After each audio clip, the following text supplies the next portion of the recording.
Boundaries as protection from black magic. Welcome. Yes, a big welcome to you. Now, those of you who follow my channel will know that my family and I have been victims of black magic for over 10 years now. And now we've already worked out, and believe me, it takes time, how to avoid the worst consequences. And indeed, I'd already announced that it was over. But recent problems have occurred, which I believe is a final test for us to finally release our neighbours, Duke and Brother, and for us to accept the universe, and for the universe to deal with them as it sees fit. Note, this isn't us. This isn't us. Yeah, it isn't us wishing this upon them. It's simply us accepting that we're not powerful enough to prevent the universe from doing what it will. In other words, we're not God. Now, I've also argued that the Duke and Brother and the neighbours are narcissists, and quite possibly the brother is a sociopath. So the reasons why they attempt to kill us is through a sense of entitlement. Entitlement to everything we have. But as I've begun to realise, so much of the paranormal and black magic is about narcissistic and psychopathic abuse, but especially covert narcissism. As empaths, we've allowed ourselves to take on their will and have been very much affected by it. We've been constantly warned through attack dreams. So particularly Maddie, my wife, gets these dreams where she's being attacked, which is always a warning that there is an attack round the corner. But we've not always reacted in the best way. In fact, it takes a long time of learning what is the best way to react. We ended up in a situation where we believed we could use our love to change them. But I think this final test is telling us again, we're not God. We're not God. We can't change them.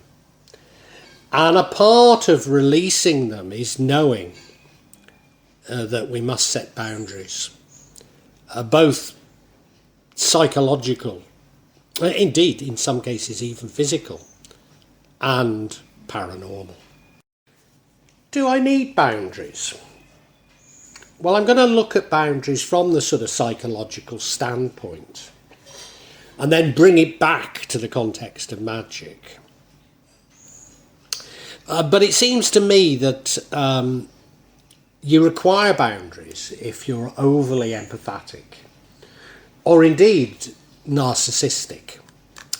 And the sort of signs, or common signs, that boundaries need attention would be a general feeling of being taken advantage of in situations, such as being taken advantage of emotionally, physically, or financially. Saying yes to please others at your own expense. You don't get your own needs met because you tend to fear conflict and give in too easily to others. You often feel disrespected by others, not standing up for yourself. You have a fear of rejection or abandonment, which leaves you accepting maybe less than you deserve. You engage in people-pleasing behaviours in order to receive their approval. And getting onto the narcissist, you engage in disrespectful behaviours that hurts others. You flirt with those who are in relationships, or flirt when you're in a relationship, even when it will harm others. And I suppose above all, and this is particularly pertinent to the Duke and Brother and the neighbours, doing what you want to get your needs met, believing that limits laws, whatever, don't apply to you. Types of boundaries. Well, I'm going to talk of types of boundaries really just so that you can have an understanding of them, because of course you can categorise them however you want. So it's just to give you some sort of ideas. And I suppose the first one we can talk of is physical. So obviously this means your first personal space, your privacy, your body. I mean, you may well be comfortable with public displays of affection. I certainly am, you know. I kiss, I hold hands, I hug my wife in public. Whereas there are many others who prefer not to be touched in public. And these are your own boundaries that we're talking about. I suppose maybe it's a subset of it, but we could talk of sexual boundaries, and these are your expectations concerning intimacy. And, you know, there are some people that don't like sexual banter, comments, touching, and feel uncomfortable about it. So those are sort of physical boundaries, and we now have intellectual boundaries. And these concern your thoughts and beliefs. They're not respected when someone simply dismisses your ideas and opinions. And, you know, I've talked about this quite a lot, but the internet now, and social media in particular, all the postings are so aggressive, so disrespectful for other people's ideas and opinions. In fact, I'm often attacked and pilloried for beliefs that I'm assumed to have, that I simply don't have. And, you know, if the person posting had read my original post, they'd understand that. So they don't even have the courtesy to read the post that they're commenting about. And yeah, I guess religion, you know, I'm a Muslim, so, you know, red rag to a bull to many people in the West. Particularly, well, no, I was going to say particularly Americans. I think French are probably worse. But yeah, religion can be, you know, very emotive subject, as can culture, as can ethics. Now, I suppose the reason why time and energy is separate is it doesn't quite fit into physical, and it doesn't quite fit into intellectual. It could be either. But when you put time and energy into doing things with others, all too often it doesn't seem to be respected or reciprocated. Now, you may know that I'm a healer. I'm also a tarot card reader.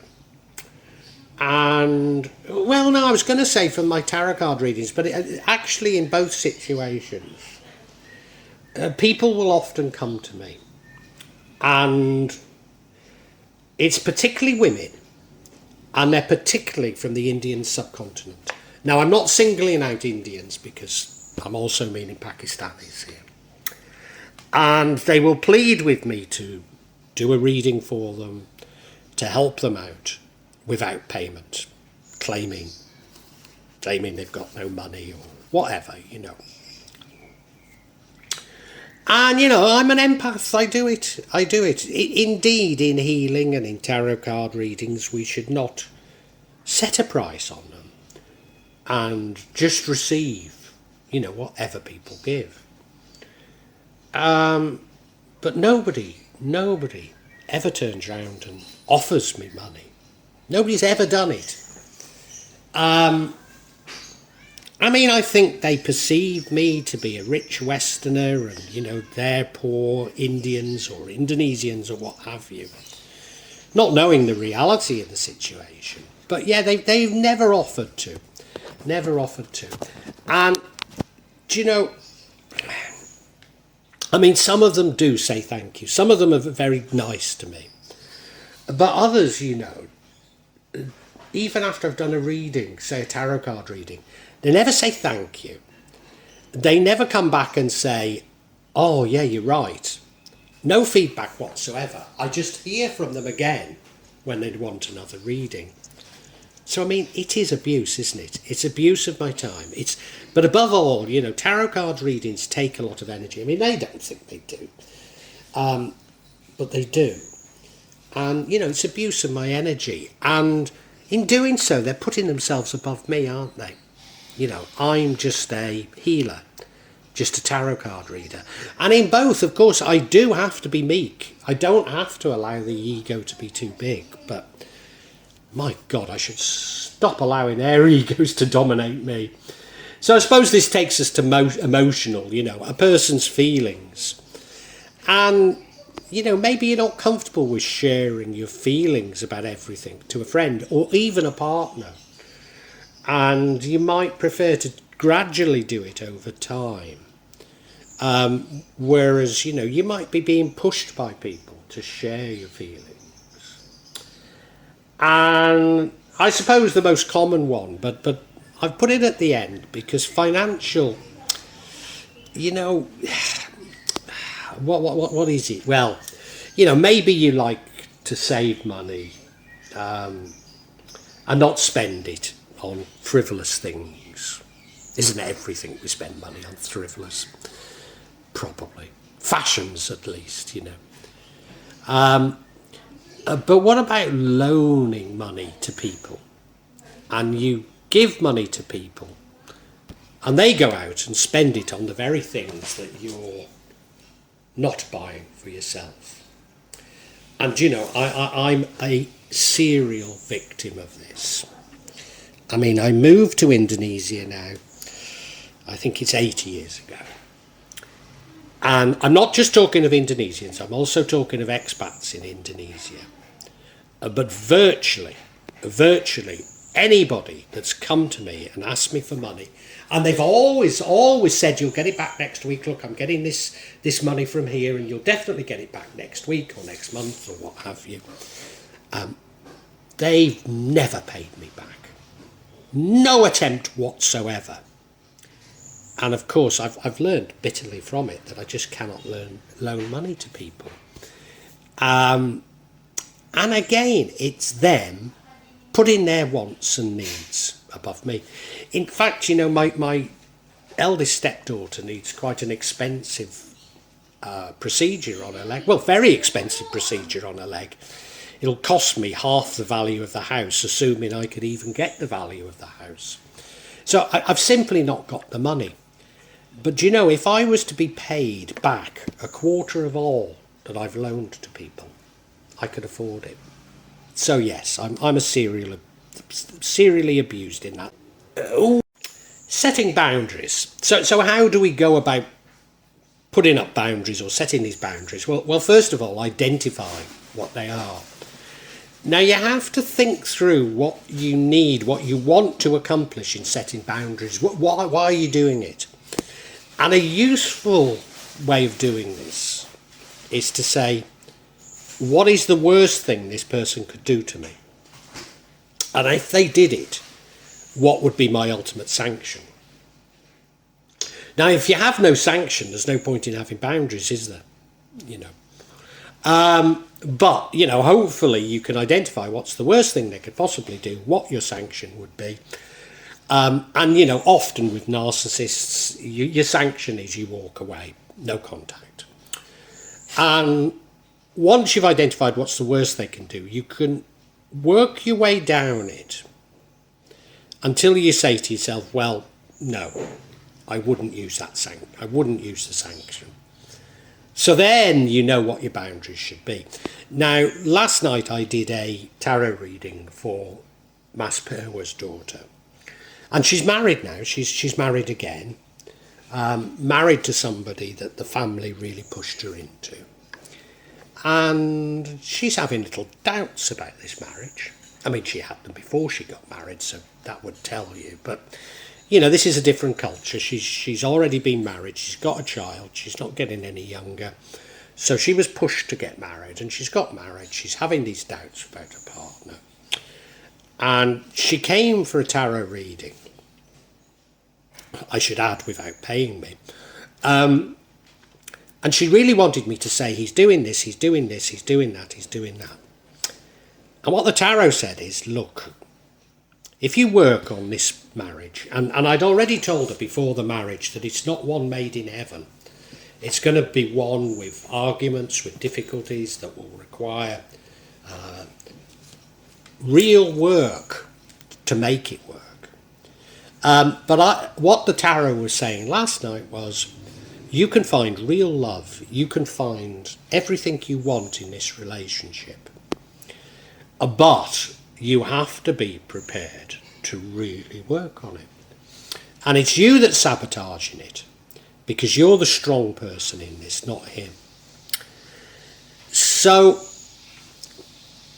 what I told her about was boundaries, because there are a few misdemeanors that have occurred already. I don't think they're great. And she wanted me to sort of say, yeah, it's wrong. And I'm saying, look, you have to work out, is this a deal breaker? If it is, walk away from this marriage. But if not, then either accept it or try and influence him through love.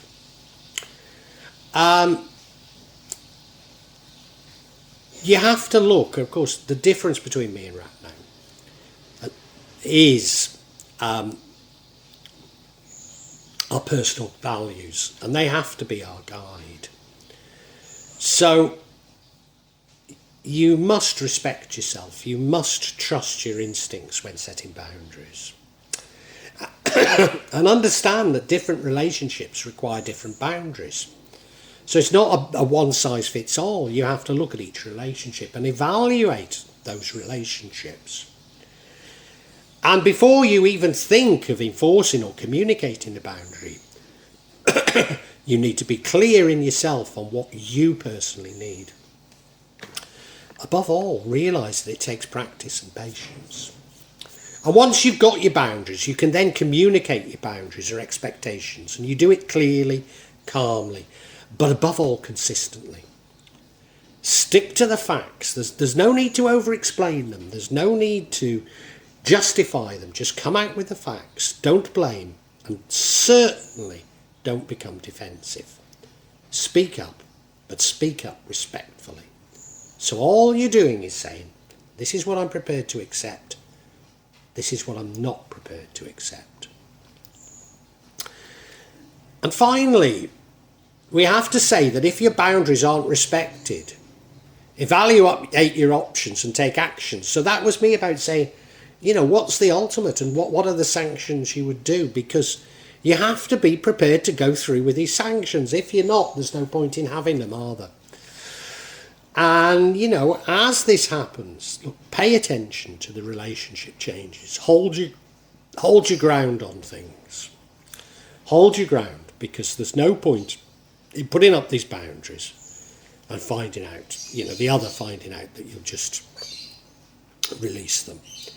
Now, I had 20 years of psychopathic abuse, and I did try setting boundaries, and they were trampled all over on. But what I didn't realise was it was just a test. I just had to hold my ground rather than cave into these boundaries. And I didn't learn it in that relationship and I walked away. But hey, it was never to be. Well, applied to magic. Okay, so we've talked about sort of the psychological theory of, I don't know if it's a theory. Anyway, boundaries from a psychological point of view. So what do they mean in magic? Will we be unaffected by magic if we set up boundaries? Will those who are using magic be too frightened of us to try? And, I've got to say that I won't tell you who it is. But there was a recent instance. Somebody wanted to loan money from me, and as I've already said, I never get it back, and I said I never would. But it's somebody who'd been very kind to my wife Maddie when she was very ill. So I felt I owed them something, and it's people I feel sorry for. So we did loan it, and then we found out that they've got a history of not paying back. So this really was a test for me, wasn't it? But they paid me back because they were too frightened of what they perceived to be my magical power. So yeah, they see it as magical power, but the truth is I'm not using any magic. I'm just simply submitting to the universe and to karma. I wouldn't have done anything if they'd not paid, but they may well have had bad effects from not paying back, because I wouldn't have stopped the universe from doing what it has to do. But these attacks are not just physical, because they actually also occur in our dreams. And if you want to prevent such dreams, I mean, the dreams are just warning us of what's going on, particularly covert narcissistic attacks. So if we want to stop these dreams, we can meditate. So the more we meditate, the less we dream. But either way, we're going to get these messages from meditation or dreams, and they are sent to us so that we can prevent these attacks. And now in Kajawan, there are various Jimat amulets and Wafak or Tawis that we can use, we can put on a person around our house. But me and my family tend not to use these. There's a statue of Semar Messam outside our house in our garden, and he's believed to protect the Javanese. We have framed verses of Ayat al-Kursi around our house. I myself have a small collection of gobog or magical coins, and I have a kris in each house. But these are much decorations, sentimental or superstitious, as they are for protection. I'm not saying we don't think they're protection, but it's sort of at a superstitious level. What I do believe is that they really focus our energy, and they focus our energy on the boundaries that we speak of. So the real boundary is our own higher vibration and not allowing events to lower it. And this is the thing that it's taken us some 10 years to learn. This leads to some magicians, and particularly New Agers, to talk of spells bouncing off us and returning to the sender. But I generally see it as the universe seeking balance. I don't think it's as simple as spells bouncing back. In meditation, I very much focus on my inner fire. Now, what I would say is, because of Kajawan colour associations, I see this as a largely white fire rather than a red fire. And certainly if I spot any mustardy green in it, then that's a warning sign to me. Indeed, when I meditate and I see my fire, I step through this fire when I want to go into the void and other worlds. And from the void I can observe myself, and then I can observe the power of this fire. So the fire is my vibration, it's my health, my strength. But above all, this is what others can feel, and I'm not just talking in meditation, I'm talking in what you would see as the physical world. They can feel it, and they can feel it as a real boundary. And now, if we are actually attacked, of course we can use salt around the house, and we may bathe in salt, and if we do bathe in it, we'll probably also use sidra leaves and maybe some dried flowers. And these can all help with removing things, but they're more for removing than a boundary. But above all, there's a realization. So this is where the magic and the psychology come back, that we cannot please everyone. And I think now, at last, we've realised we can't change them.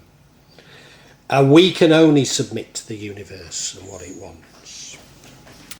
Now, I've talking about this in the magic section, but it could actually be in the sort of sections just to do with psychology, really. But something that I've always done, and I've admitted to it in the past on this channel, and that is I talk to myself. And I talk to myself particularly when I'm sort of rehearsing out arguments or rehearsing out difficult situations. And, you know, If you listen to me, you might even think I'm giving myself a good telling off at times.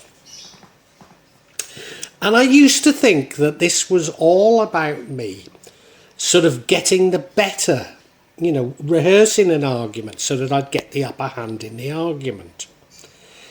But just lately, I've come to see it as much more than that. And that is that I'm actually setting up boundaries. And by vocalising it, it's much more powerful than simply seeing it in my head. So through telepathy, I'm warning people off against what they want to do. By talking it through, by having these sort of arguments, if you like, that I do speak out loud, and it is much more powerful.